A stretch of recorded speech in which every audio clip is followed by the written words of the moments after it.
देखो तो आज तो बुझाता है एको न्यूज ना मिली यार, बुझाता कि आज वीडियो शूटे ना हो पाई ऐसे देखा था आज तो बुझाता साला दिन सुखले जाए क्या हो यार, कुछ बताओ ना बताओ। हाँ हाँ पत्रकार साहब, हमरे नाम गोदना है, हमरे नीचेला है।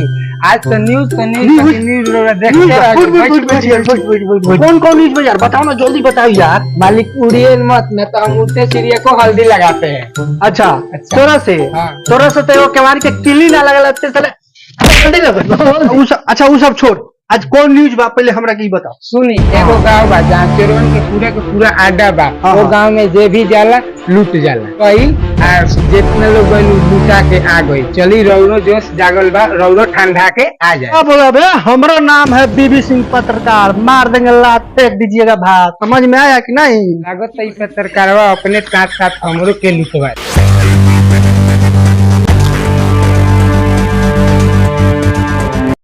अरे वो गाड़ी अलावा था, चले के अरे गाड़ी सीधा खलपुर चलिएगा आप, इधर खलपुर।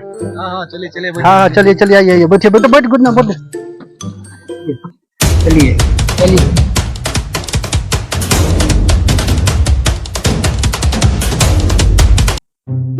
गोदान आ गंगा के का नाम है यार?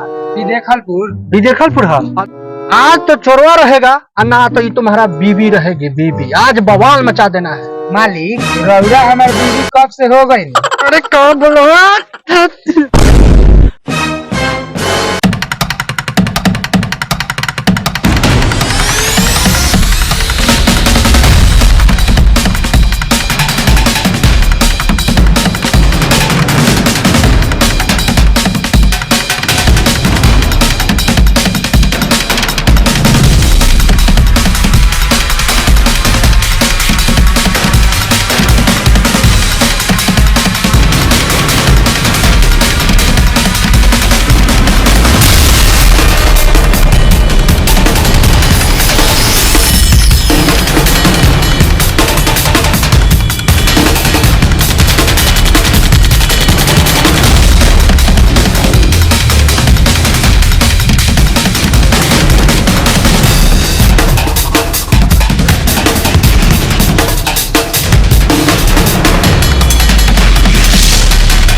रेसिपी है तो एगो कहानी बताना भल का होई है।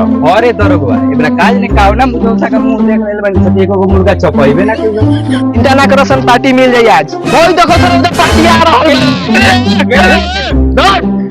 चले के काम पर लग जाएगा। चले के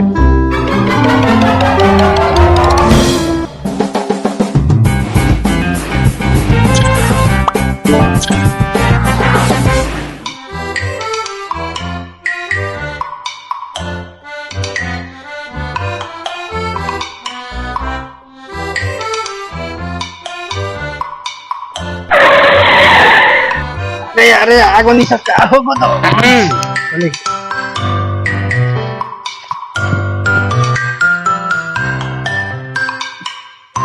बुढ़ान ये तो गंगा में कोनो दिखाई के नहीं खा दे, बुझाता कि पहले ही पता लग गया कि ये गंगा में कि बीबी सिंह पत्रकार होता है, यही से सब अपने अपने बीबी के पास लुका गई बड़ा। हाँ मालिक बतिया तो ठीक है कहता नहीं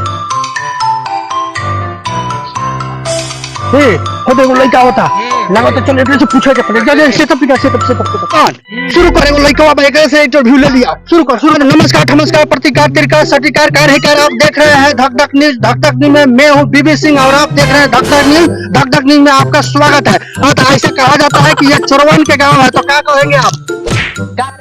ढेर बात बताता रही का कहली हमार गांव चोर के गांव ह मारू नाली उड़ जाई तोर छानी बाकी रे में तो तू को नहीं एक गो नालिया है, देखिए ना तो एगो नाली लागता। रुक जो आते गली कान से। बचवा माफ करे पत्रकार साहब, माफ कर देना। गोदान अभी तो ये छोटके चिंगारी रहला तो इतना लोग मारता, बताइए आगे का हुई यार। अभी तो एगो छोटके चिंगारी से रौरा डर गनी, अभी चलिए आग के गोला से खेले के बाद।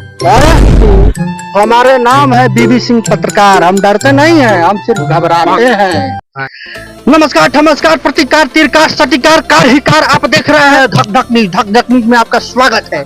और दोस्तों जैसे कि हम आप सबको मालूम है कि यहाँ पर हम आ चुके हैं विदेखलपुर गांव में, और इस गांव को चोरों का गांव कहा जाता है। क्या कुछ सच्चाई है, चलिए हम आपको बताएंगे। उससे पहले हम आपको बता दें कि इस गांव में देखिए वहाँ पर कुछ गांव के वयोवृद्ध कुछ नौजुवक जो है यहाँ पर बैठ के, और यहाँ पर बैठ के वो लोग गांव के विकास के महत्वपूर्ण योजना पर चर्चा कर रहे बना रहे हैं।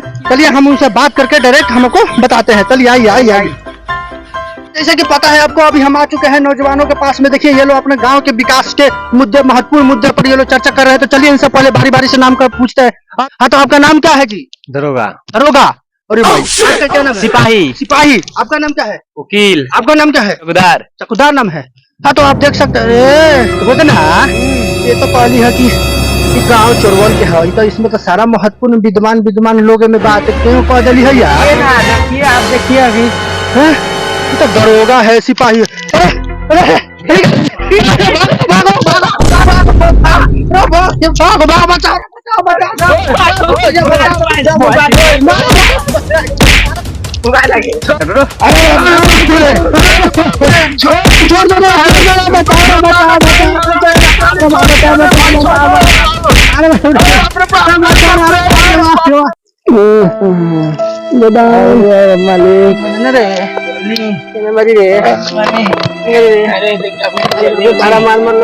माना कोई नहीं हर रखे माना कोई नहीं हो ठीक है।